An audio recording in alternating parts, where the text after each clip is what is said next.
What, Dad? Is this a joke? Are you sure you got it right? I have a positive attitude, and I wish it was a joke. What the hell is going on in there? She demanded. Jesus, I was there on Wednesday, and neither of you said a word. Everything was fine. Hey, I thought everything was okay, I said. I couldn't say anything because I didn't know anything. Tonight was the first time I heard, for the first time. I'll call her, she said. Collins answered, and the conversation from the side I heard was interesting. Beck didn't say anything unnecessary. Where are you, Mom? With who? What the hell, Mom? You just lied to me? Dad's sitting right here. No, you just lied to me? What the hell is wrong with you? You just lied to me? My mother just lied to me. I don't care. You lied? I don't know how you're going to make it up to me. Don't mess with my head. Don't call me. Don't come here. When and if I want to talk to you, I know how to do it, she ended the conversation. I don't think I'll stick around, I replied. Her gaze turned puzzled. What do you mean? Well, you mentioned you'd share everything when you returned, but I won't be here to hear it, I explained. So, your telling won't serve its purpose. Where are you going? She inquired. Somewhere else, I stated. She frowned. What do you mean by somewhere else?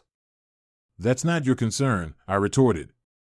You're behaving childishly, she criticized. Grow up. It's the 21st century. Things have changed. I acknowledge the changes, but I haven't, I admitted.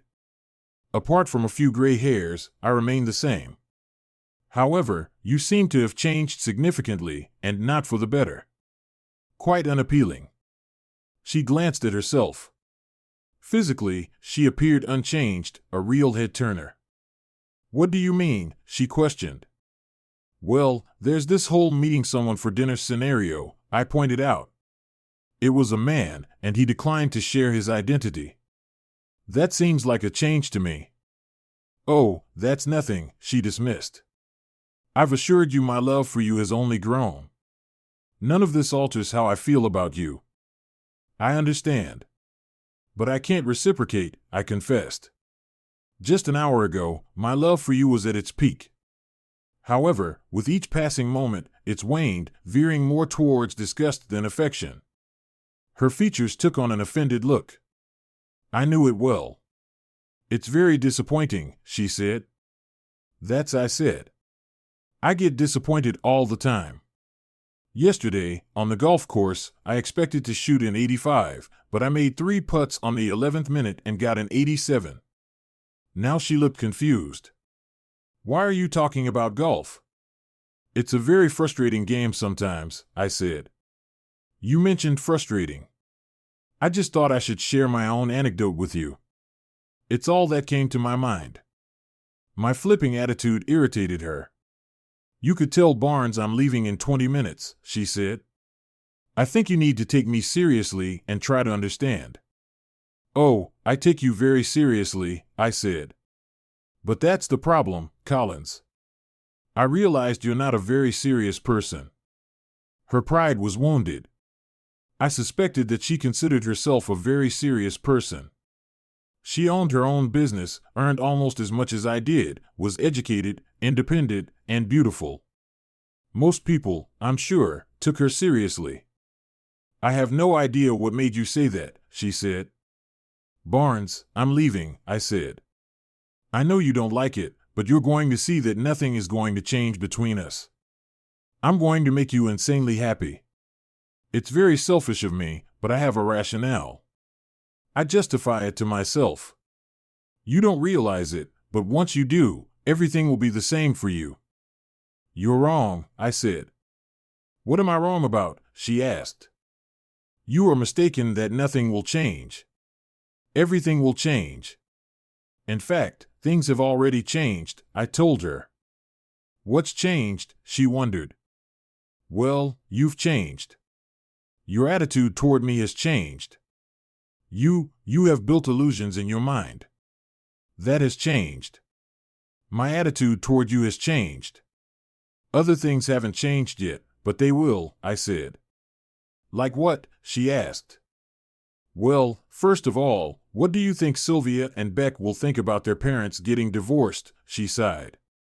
What the hell, Barnes? What are you talking about? We're not getting a divorce, and what we do between us is none of their business, she said. Yeah, I agree. Well, not the not getting divorced part, but the what we do between us part. Unfortunately, you're forgetting that it's not what's going on between us, but what's going on between you and some unnamed dude. I can see that you're going to complicate things, she said. Barnes, I'll set this aside, and we'll sit down and work these issues out, she said.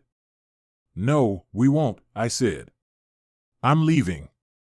I think this is more important than anything you have planned, she said. I'm not going to write on something I arranged myself.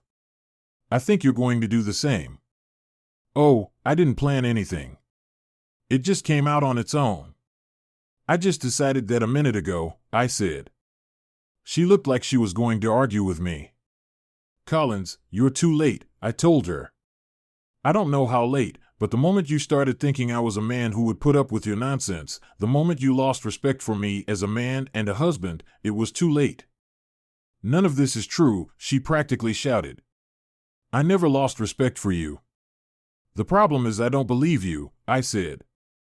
Everything you've done since you got home has convinced me it's true, and I can't be unconvinced. I'm going, Collins. You can go on your date, too.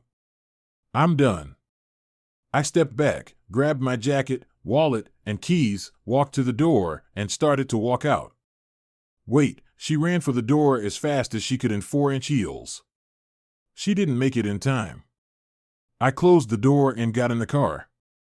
By the time she opened the door and stepped outside, I was already pulling out onto the street. I decided to see what Beck was up to. She lived about 4 miles from us, so I pounced on her WD Netflix and chill. She immediately replied, "Would you like some company?" I asked. She sent me a heart. "I'll make popcorn." When I got there, she was already curled up on the couch. Davy met me at the door and nearly knocked me over. When a 160-pound dog de Bordeaux clings to your legs, trying to bury you in affection, it makes an impression. Hey, buddy, I managed to stay on my feet and gave him a good scratching as he wriggled around, drooling on my pants and snoring with pleasure. It always takes about 10 minutes to get to Beck's house. By the time I got to the couch, Beck had already poured me a glass of wine and put popcorn on my plate. I sipped my wine and looked at her. "Not a word," she said. "I like sweet wine." "You don't." "You're in my house, deal with it," I laughed. "Hey, I tried to raise you right. It's not my fault you lost your way." She grabbed the ever-present towel, wiped the lint off my pants, threw the plaid over my legs, and snuggled in. "What's Mommy doing?" she asked. "Well, I'm not sure," I said. She cast a leering look at me. "That's weird." "Yes, I agree." "What's up, Dad?" "What do you mean you're not sure?" When I got home from work, she said she was going on a date. I told her when I disagreed. She said she was going to cancel the date and we would talk things over. I decided I was done discussing it and left. So I don't know if she's on a date or sitting at home waiting for me to talk things out. She stared at me with her mouth open for a minute. "What the hell, Daddy?" She waved away my frown at her scolding. "What the hell do you mean by date, Beck?" "I'm as shocked as you are, believe me."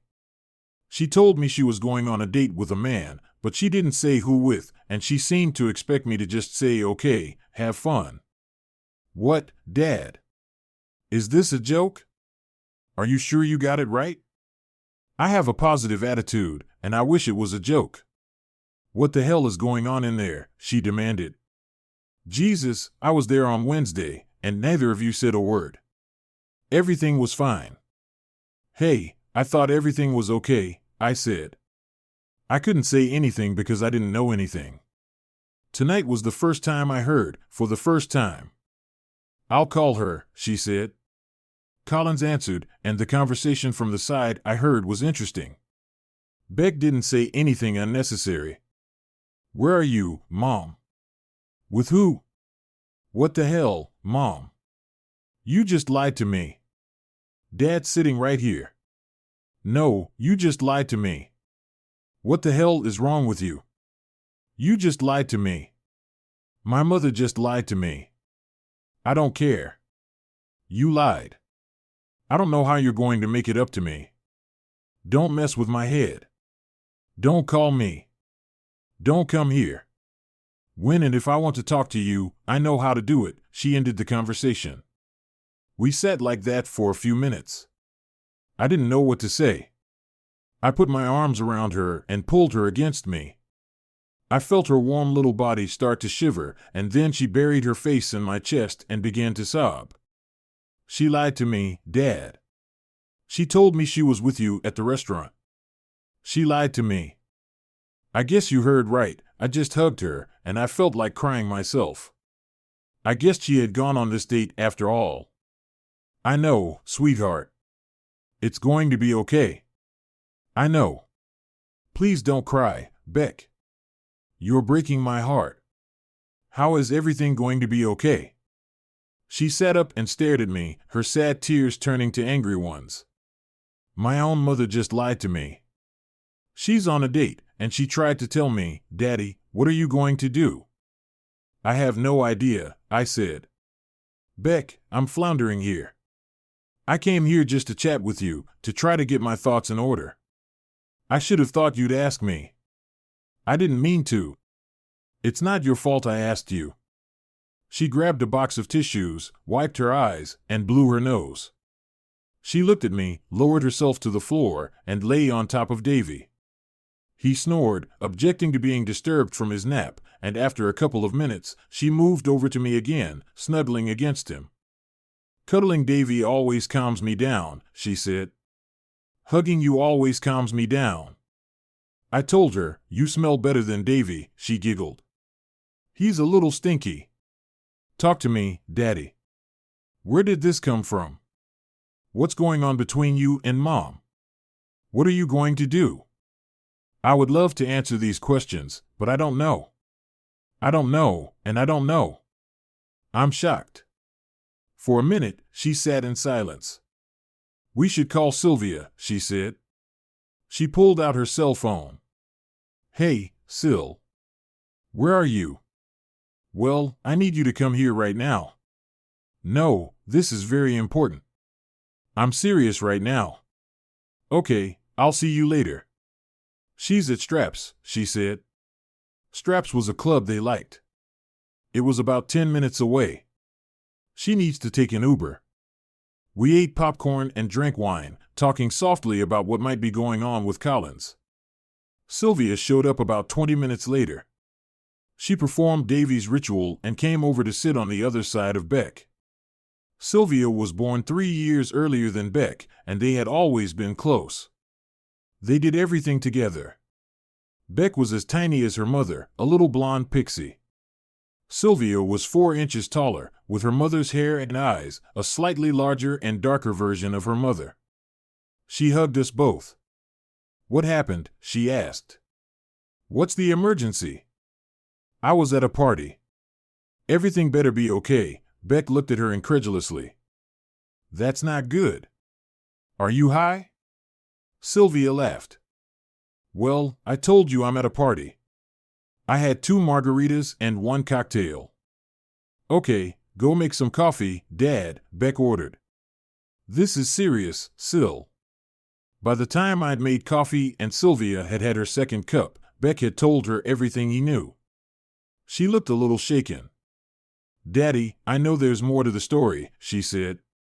Are you sure you're not telling us? Have you been fighting? Are you having problems with, in the bedroom? We fight sometimes, yes, I said. No more than when you both lived at home, and now that I think about it, even less. Mostly we fight about the 2 of you. Beck punched me in the bicep. Hey. I chuckled, and no, no problems in the bedroom that I know of, and if there are, I don't have any, and your mom hasn't said a word. I need to talk to her, Sylvia said. You need to talk to her, Beck. Most of all, you need to talk to her, Daddy. Why didn't you stay home and talk to her? Maybe I should have, I admitted. I was too angry. Jesus, girls, you didn't see the coolness with which she just announced it to me. Beck squeezed me. I know, Dad, but she's right. I think we all need to talk to her, find out what she's thinking. When do you think you can pull yourself together to talk to her without losing it? I don't know, I said. I hope it's soon. I don't think I can take it much longer.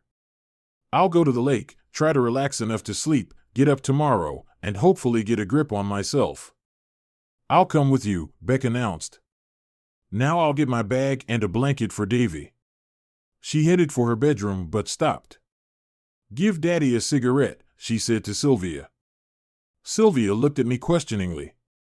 I nodded, and she dug into her bag, pulled out a case, handed it to me, and put it away. I'd never been an avid smoker, Collins, and I flashed once every few days. It was a remedy for anxiety, and I felt I needed it. Beck came out with her bag, put some dog food in the container, took Davy's dishes, I took his bed, and we went to the truck. Sylvia walked us out. We threw our stuff in the back of the truck and spread a blanket on the back seat. I'm going to talk to my mom in the morning, she said. Beck, why don't you find out when you can talk to her? Let me know what happens. Daddy, don't do anything stupid, okay? Maybe, I said. I'm a little dumb. I'll try not to do anything super stupid. Sylvia hugged us, Davy climbed into the car, and we drove off.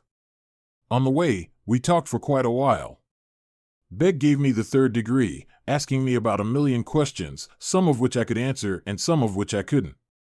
We got to the lake house, took Davy down to the lake and walked beside me, Beck holding my hand like she'd held my whole life. Some things hadn't changed. I was pleased to hear that Davy swam a bit. We threw him sticks, he chased frogs and squirrels, and we walked back. It was getting dark by now, and we laid out our stuff. I looked around at the booze supply. Want a mojito? I asked Beck. Yummy, she said. I want some. I made 2 large portions, each with 2 ounces of rum in it. Beck lit the fireplace, and we sipped our drinks and talked. We lit a cigarette, and I felt quite relaxed. What do you think, Daddy? She asked.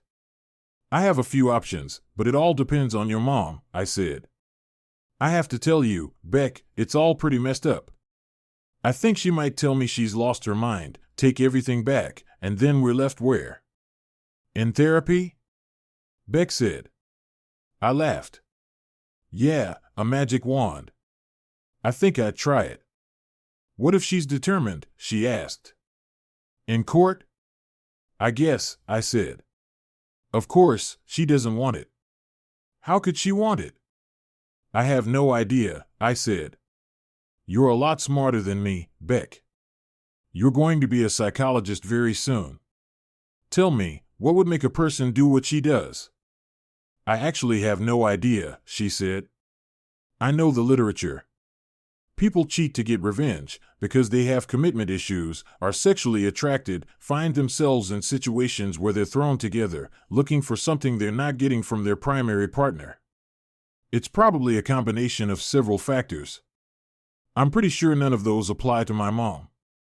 I have no idea if that's the case, I said. If it is, and she has some complaints, you'd think she'd talk to me and let me try to fix what's wrong. Yeah, you'd think so, she said. I guess we'll find out. I'm going to talk to her tomorrow, Dad. You'll have to drive me back so I can get my car. Surprisingly, I slept well. I watched videos and occupied my thoughts until I fell asleep, dropping my phone. I just turned it off and fell asleep. I got up, got dressed, took Davy outside, and he wandered around the bushes for about an hour. When we got back, Beck was already up. Do we have anything to eat, Daddy? She asked. Not really, honey. We had to stop on the way here. It's all right, she said. You can take me out to breakfast. I want French toast at Gay's. Deal. We left Davy at the house. He was mostly asleep anyway. When he was bored and had a heavy breakfast, the topic of conversation was hypothetical situations that could have happened.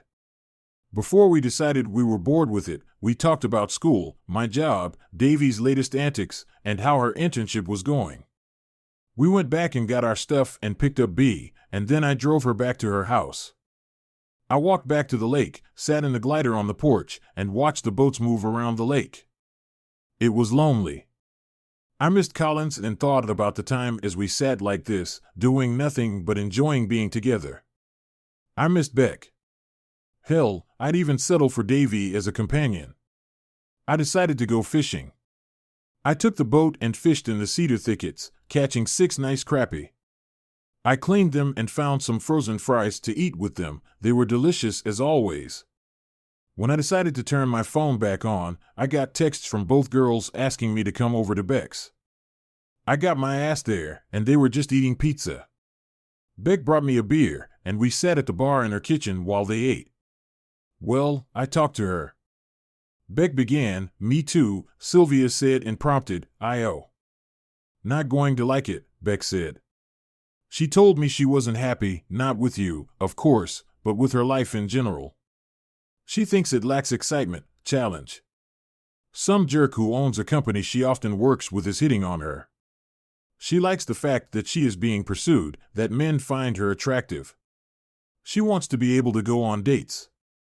She says she loves you and you can go on dates if you want. I sat for a minute, digesting her words. "Sylvia, is it the same story as yours?" I asked finally. "Quite so," she said.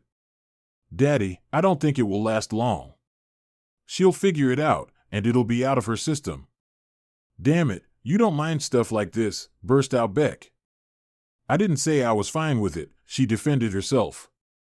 "I said I thought it wouldn't last long.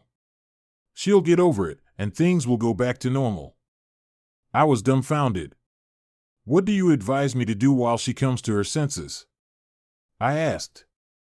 "Love her, be patient, let her calm down," she said. "She loves you, Daddy. She's just having midlife issues or something." "Or maybe not," said Beck. "These are midlife issues, not having fun with other guys." "Well, what other options do you have?" "Divorce her?" "Put her in a cage?" asked Sylvia. "I have no idea," I said. "Divorcing her is definitely one option." "No, it isn't," Sylvia insisted. "Jesus, Daddy, just don't go crazy with this. You two are meant to be together, and you know it." "Shouldn't you talk to your mom about this?" asked Beck. "Shouldn't you be telling her not to freak out?" "This is some bullshit," Sylvia said. "You're taking her side, and Dad hasn't done a damn thing." "Not a damn thing." "I'm not taking sides," Sylvia replied. "Well, that's a problem too, isn't it?" Beck was starting to get heated. "You're supposed to take sides, not this be patient crap." "Patient, I am," she went on. "She went on a date with some creep, Sylvia. You know very well he's a bastard. If he wasn't, he wouldn't be hitting on a married woman. And she's a fool for letting him. Hey, let's just take a break. I tried to tone it down, but they weren't interested." "So, what do you want, Beck? You want our parents to get divorced? Is that what you're talking about?" "It's not about what I want," Beck said. "It's not about what you want. It's about what Daddy wants. Don't forget, Sylvia, Daddy didn't want any of this. It was Mommy who wanted it, and she's going to have to make it right. I'm telling you this right now, she can have whatever she wants, but until she gets her head in order, she has to plan for my relationship with her to depend on what I want." "And what will it be?" asked Sylvia. "I want to see her as little as possible and not hear her at all." "So, you're going to tell us about your relationship with our mother?" "I'm not flushing anything, Sylvia, and that's your problem. You can't see that everything that's happened since Dad came home from work last night is Mom's fault. Every little thing, she's the one pulling the strings. And if you can't see that, then you have the same problem she does. Wow, just take your time, girls. Let's not let this get out of hand. I tried to hug them. Beck let me pull her to me, but Sylvia turned around, grabbed her bag, and sprinted out the door. I pulled Beck to the window, and we watched Sylvia get into the car. The headlights came on, then went out. She got out and started to back up, then turned around, got back in, and drove off. God, I'm so mad at her right now, Beck was furious. I'm sorry, Dad, but that was a load of crap. She pressed herself against me, and I thought for a moment. I sighed, yes, it is, but it's not Sylvia's delusion, Beck. It's your mother's delusion. Children shouldn't be put in that position. I know you're both grown women, but we had a special family, honey. Our whole lives revolved around each other. I'm closer to you girls than any father I know. You always had a great relationship with your mother.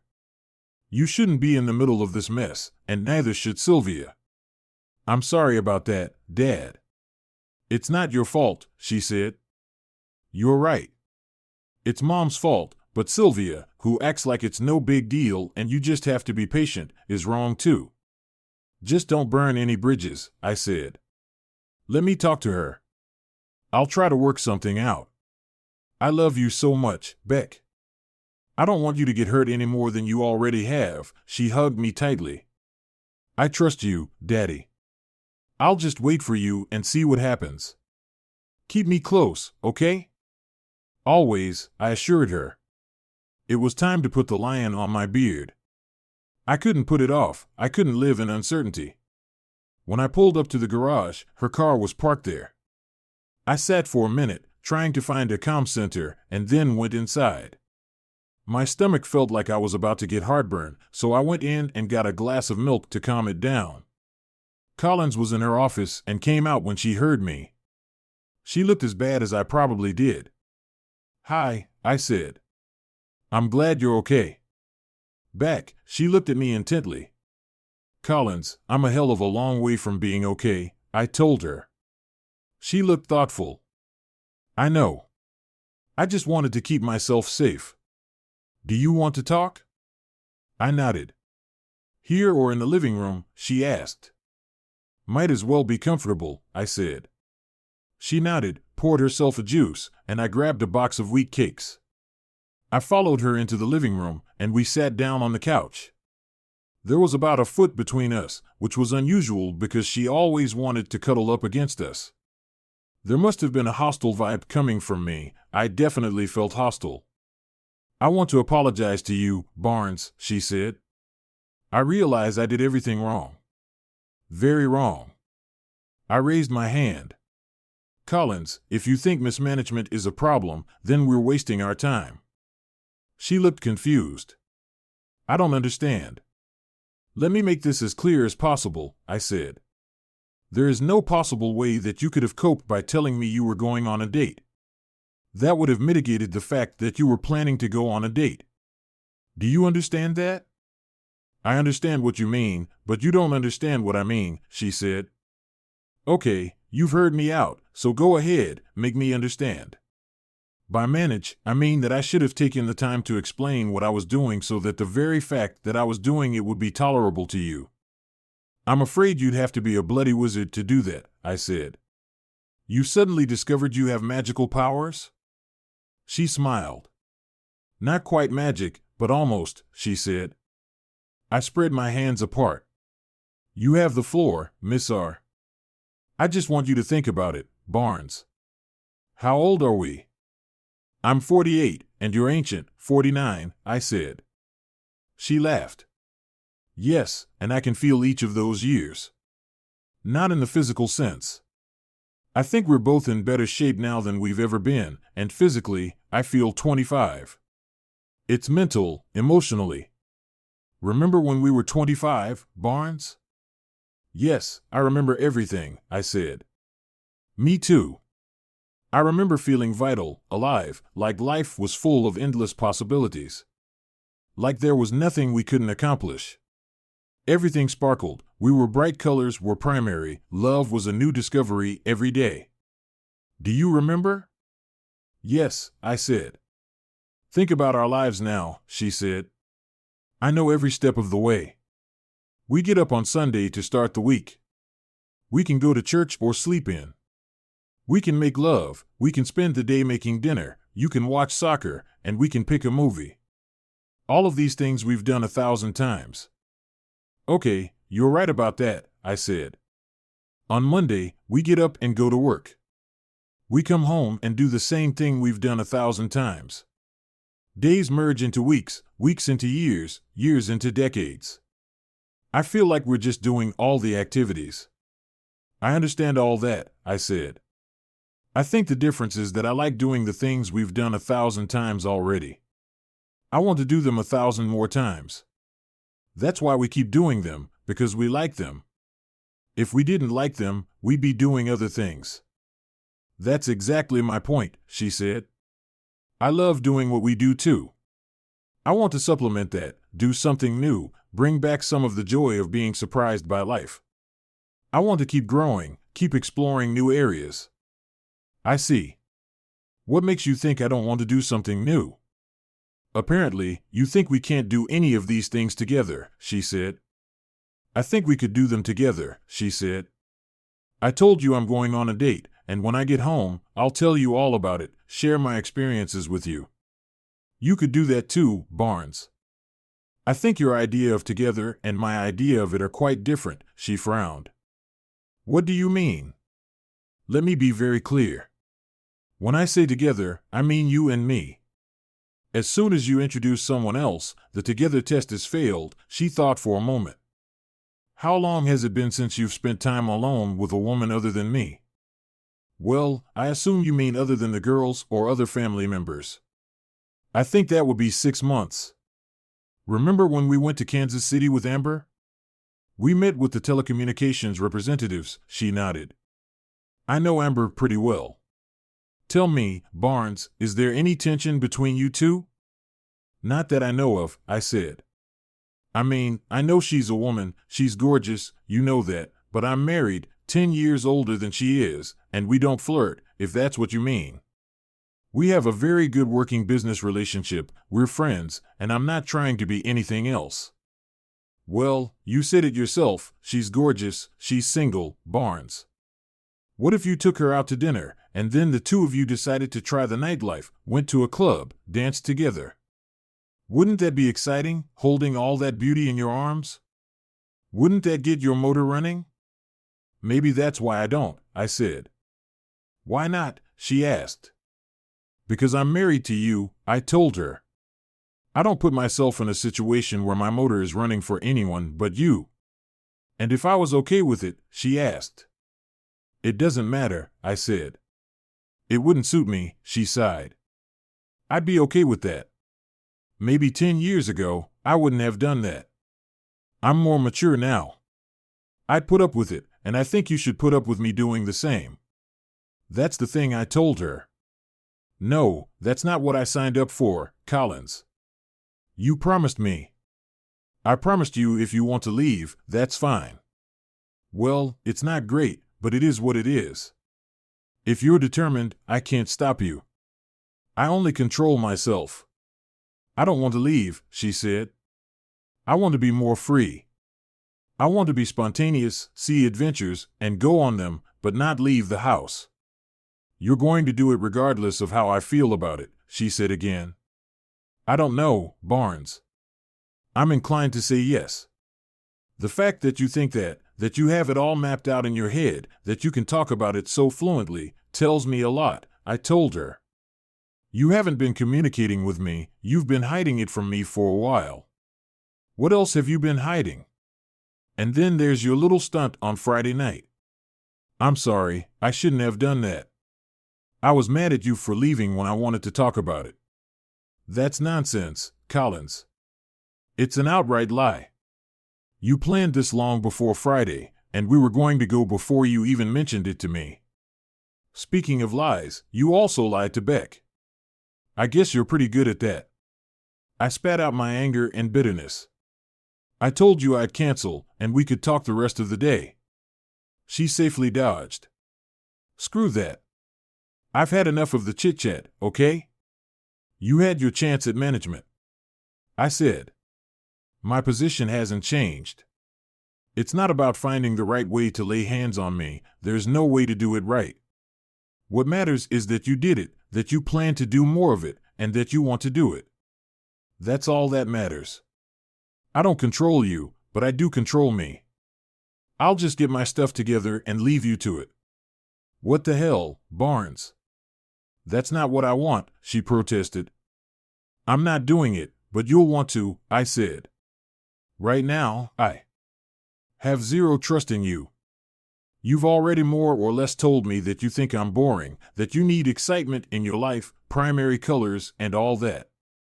Even if you don't do anything, I'll always know you think that, and there's no way you can convince me that you won't resent being stuck in a boring life. We want different things, Colin, so let's move on. I went down to the basement, got my luggage, carried it into the bedroom, and started packing. I took everything I would need for a week or so. Later, I could go back and get whatever I wanted. She kept walking beside me, telling me she didn't want this, that we'd work it out, but I didn't listen. I put everything in the truck, and she tried to go around it and get in. Luckily, the door was locked. She was standing in the driveway as I drove away. It was a depressing sight. I loved her, and I felt like I had lost half of my heart and soul. I just couldn't see a way forward this time. I remembered to stop at the grocery store. That took my mind off things for a while.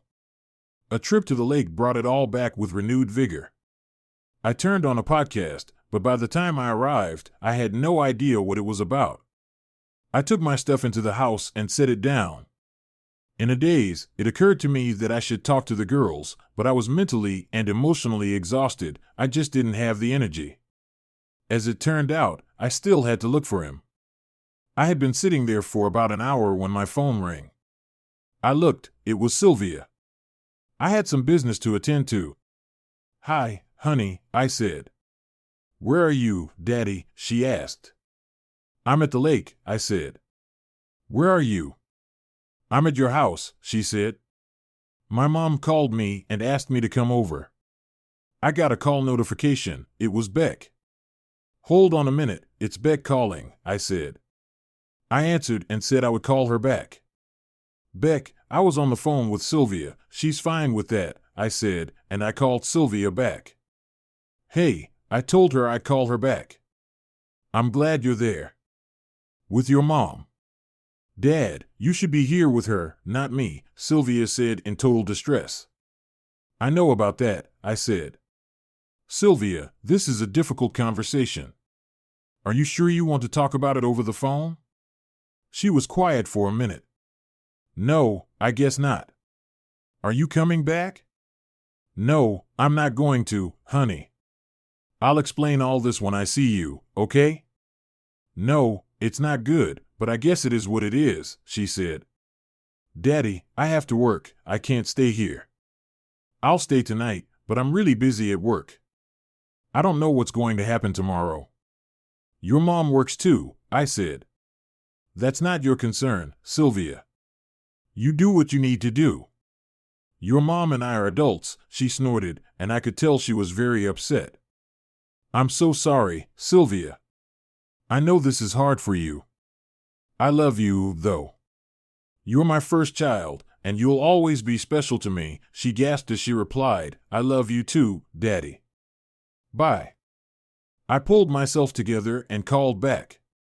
"Hi, honey, are you okay?" "Daddy," she asked, "I will be. Are you okay?" "Same thing," she said. "I suppose you're at the lake?" "Yes." "Do you want to come outside, and I'll tell you what happened?" "Yeah, I'm packed," she said. "All the classes this week are online, but I have to go to work on Wednesday and Thursday. Can I spend this week?" "You don't have to ask. I'll spend every second with you," I told her. "I know," she said. "I'll be out in an hour or so." "I've got dinner waiting for me," I said, putting food out on the counter. I heard the sliding door to the porch open and Davy's claws clicking as he looked for me. He was going nose to nose with the food, and I had to stop and give him some love. I fed him the fat I trimmed off the pork chops and was already washing my hands when Beck hugged me from behind. I wiped my hands and hugged her back. "It smells good," she said. "No, Davy." She grabbed paper towels and wiped the saliva from his mouth. He settled down behind the bar stools, and we started eating. It was delicious. "I think it didn't go well," she said. No, she had all sorts of explanations. It all boiled down to the fact that she was bored and wanted to be a child again. "Fine," she rolled her eyes. "Tell me something," I said. "If you were in your role seeing your mother as a client, what would you say is wrong with her?" "I would never consider her or anyone else I have a personal relationship with as a client," she said. "But if someone I don't know came to me with their story, I would say they're depressed because they're seeing their transition age. There's no such thing as a midlife crisis, you know?" "I didn't know," I said. "I thought it was something I hear about them all the time." "Yes, movies and books have made it so popular that everyone thinks it's real," she says. "It's not a diagnosis, it's a transitional period. And some people see their mortality, start feeling like they have a finite number of years at the peak of their life, get depressed, start doing stupid things to maintain the illusion that they're immortal." "Wow, who would have thought it?" I said. "My baby is so smart," she smiled at me. "Yes, I am. And don't you forget it." "Do you think she should see a therapist?" I asked. "I know, and I'll tell her. But I won't get involved," she said. "I understand. I wish you weren't as infatuated as you are right now," I said. "I'm really sorry about that." "It's not your fault," she said. "I know you feel bad for me. I feel bad for you too, but we'll get through this, and get through it right." "Yeah, we don't have any other choice," I said. Sylvia arrived Tuesday night. Beck made potato salad, and I grilled hamburgers. We sat at the table on the porch and ate while talking. "Dad, Mom is a mess," Sylvia said. "Yeah, pretty much the same thing," I told her. "What are you going to do?" she asked. "She wants you to come home. She promised she'd forget about all this. She sees the damage she's done, and she's sorry." "Yes, I'm sure it is in a way." "What do you mean, in a way?" "It's hard to explain, dear, but I'll try." "I want to hear it too," Beck said. "I need a minute," I said. "Girls, would you like a drink?" "What have you got?" Sylvia asked. "I've got stuff for Paulu's," I said. "Yum," Beck said. "I want some." Sylvia wanted some too, and I gathered my thoughts as I mixed them. We made ourselves comfortable, and I was as ready as I could possibly be. "Sylvia, are you still dating that, what's his name, dickweed?" Beck shot back. Sylvia laughed. "No, I realized he's a jerk. I have a new boyfriend I met here a month or so ago. His name is Richard." "Oh my God, Dick." They were both laughing hysterically. They were stepping on my heels. I tried again. "Well, suppose Dick." They fell silent again. "Richard." "All right, Richard. Suppose Richard had told you that you were boring, Sylvia. How would you feel about that?" "Not very good," she said.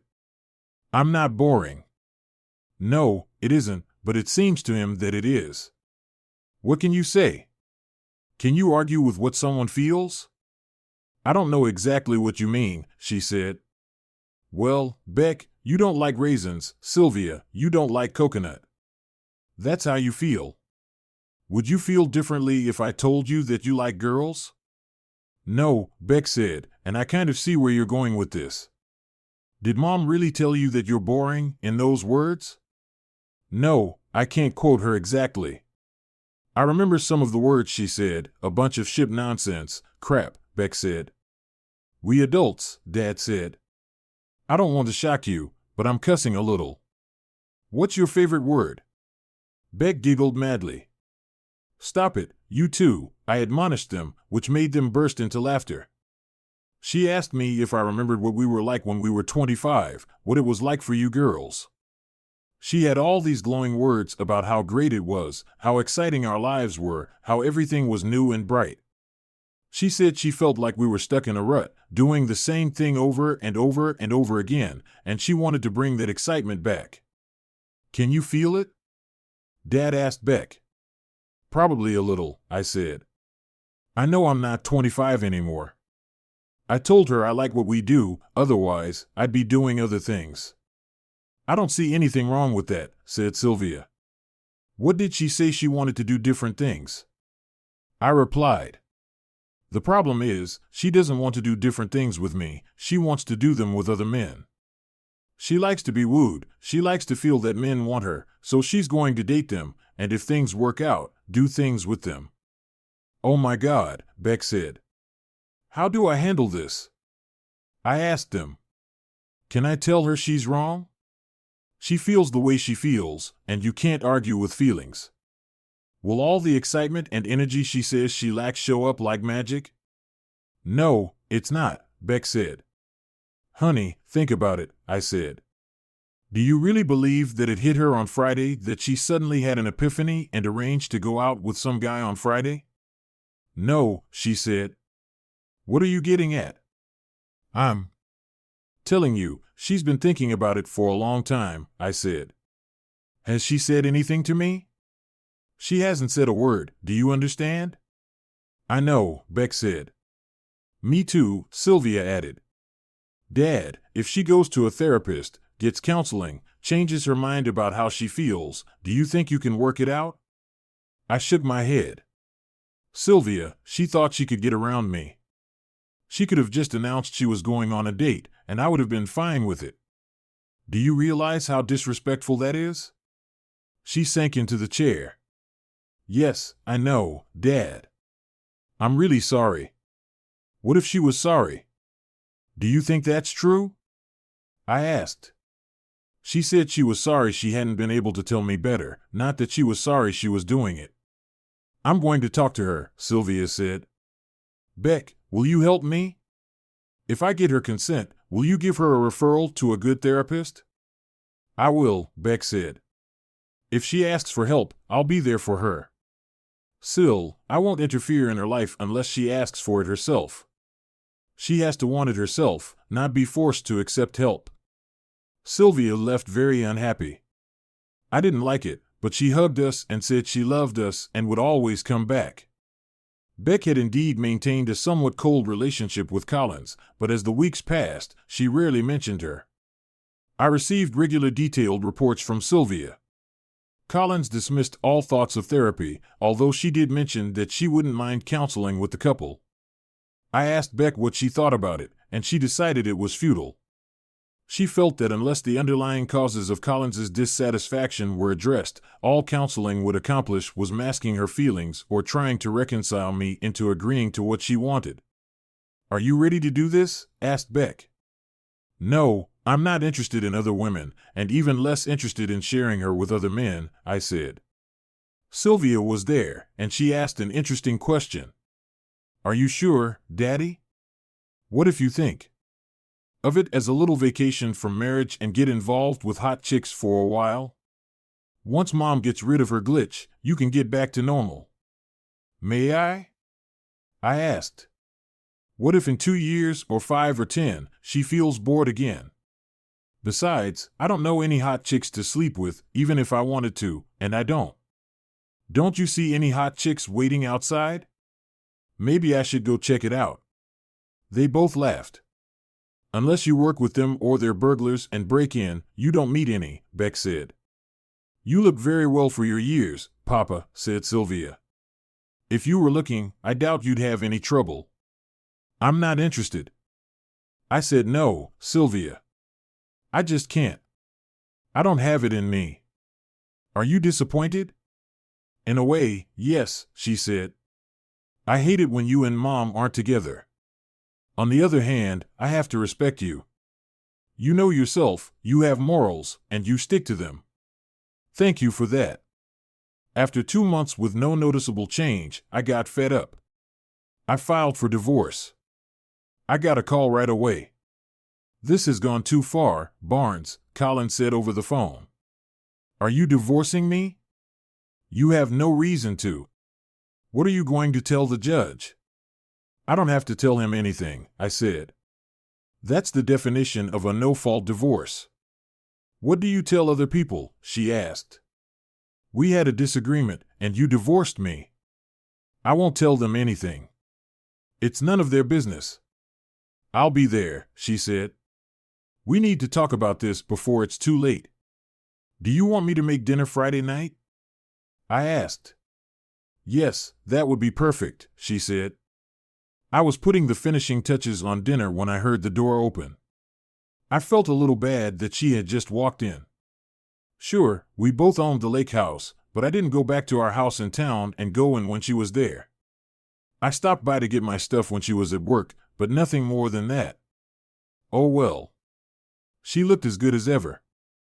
She still made my pulse race, even if I regarded her warily. She tossed her purse on the chair and walked over to me. She wanted to hug me, and then she wanted to kiss me. A hug I could do, but a kiss, given the circumstances, was beyond me. She looked hurt, but so be it. So did I, and for good reason. What can I do for you? She asked. Everything's ready, I said. If you want, you can set the table while I get the dishes. We laid out the food, poured the wine, and she began. I don't want a divorce, Barnes. That's what I don't understand, I said. Why not? Because I love you, and I want to spend the rest of our lives together, she said. But why? I asked. You've been married to me for most of our adult lives, and you weren't happy about it. Remember? I never said I wasn't happy, she said. Perhaps you used the wrong word, I said. Don't play semantic games with me, Collins. You've managed to express your displeasure clearly enough. Then you misunderstand me, she said. I'm quite satisfied. I just wanted to add to our mutual satisfaction. Okay, but you wanted to add that you were having fun with other men, I said. That made me very uncomfortable. I think the answer is simple. We'll get divorced, and you can have fun with other men as you see fit, and I won't be displeased. I don't understand. Anyway, I'm having fun with other men. The difference is that I won't be married to you while I do it. You can keep doing it, and I can keep living my life. Maybe I'll find someone who doesn't want to have fun with other men. The perfect solution. You get what you want, and I get what I want. That's not what I want, she said. Why should it be a choice between you and random dates with other men? If it's a choice, I want to be married to you. I realize that. And the girls? Well, Sylvia told me that's your position. The problem is that I don't want to be married to a woman who wants to have fun with other men, whether she does or not. We finished dinner and moved to the couch. So that's it, she asked. Even though I love you, I gave up the idea and chose you. Don't you want to be married to me? Yes, Collins, that's exactly right. Look at me, Barnes, she said. I looked up. The next moment, she was in my lap, her luscious lips devouring mine, kissing my entire face, her arms wrapped around me like boas, her hot body pressed against mine. For a moment, I was lost in the sensations. Then I came to my senses and stopped moving. She continued for another minute, but my lack of response was noticeable, and she slowed down and stopped. What happened? She asked. Collins, have you two met? I asked her. I already knew the answer. I could see the doubt in her eyes. Apparently, she had decided to be honest. Yes, Barnes, it is. Here's the thing, I told her. Are you going on a date? She asked. Probably, eventually, I said. I like being married, Collins. I don't think it's boring. She sighed. Could I be one of those women you're dating? Maybe, I said. I doubt I can do that. I don't feel the same way about you. Maybe I'll stop being angry about the way you treated me. Maybe I won't think about the other guys you're with. But I wouldn't hold my breath. She was angry, sad, got up, walked over, and picked up her purse. "Let me know if you change your mind," she said and walked away. The divorce was going through the court, and her attorney asked the judge to schedule counseling. This was unexpected, and the judge explained that he was required by law to schedule it if one of the parties requested it. "I'm not doing this," I told my lawyer. "It's none of the judge's or the state's business." "Hell no, he can hold you in contempt," he said. "You're the expert," I said. "Figure it out." "I can't," he said. "That's what the law says." I sat like that for a minute. "What if we withdraw the divorce petition? Will he still be able to order it?" He was stunned. "No, I don't think he could." "Is that what you want?" "Yes, do it," I said. This seemed to stun all the participants, and Collins adopted a rather smug expression on her face. After the proceedings were adjourned, I approached them. "The reason I dropped the lawsuit is because I'm not going to be forced to do anything," I told her. "Until you decide you're done with your antics, I'm not going to talk to you. One last time, don't call, write, or send telegrams. I'll never speak to you again if that's what you want." Her jaw dropped, and she started to say something, but I just walked away. She tried to talk to me for 2 months. She tried to do all sorts of nasty things, like messaging me through Sylvia. Beck's relationship with her mother deteriorated to the point where they didn't even speak, and this caused tension between Beck and Sylvia.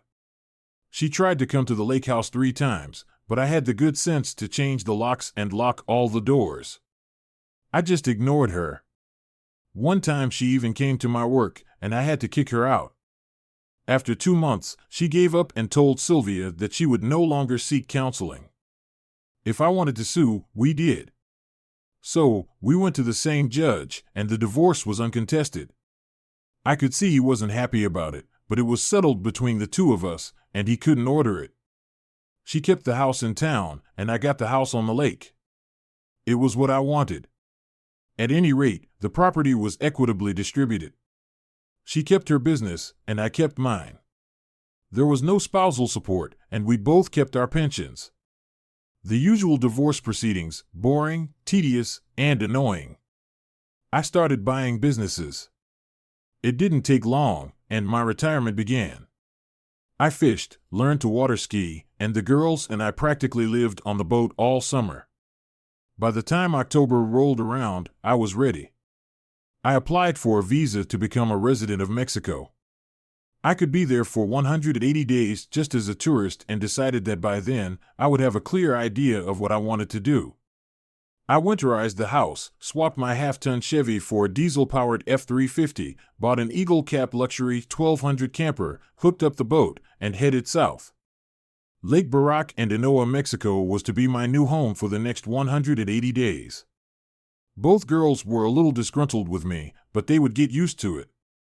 After I bought them both plane tickets to Guadalajara, promising them all the beach time they wanted, they were absolutely thrilled. The first week I was there, I found a 5-acre piece of land about a mile from the lake, bought it, got utilities, and by the end of the month, I was a local. The second time I fished the lake, I caught a 14-pound bass, and I was hooked, pun intended. Sylvia flew in January, and I met her at the airport. We drove to Puerto Vallarta, and I suggested that she park on the beach and stay with me, or we get a hotel. She chose the hotel. It was a very nice place, full service, and we had a great time. She stayed there for a week, and on the last day, we sat on lounge chairs and looked out at the ocean.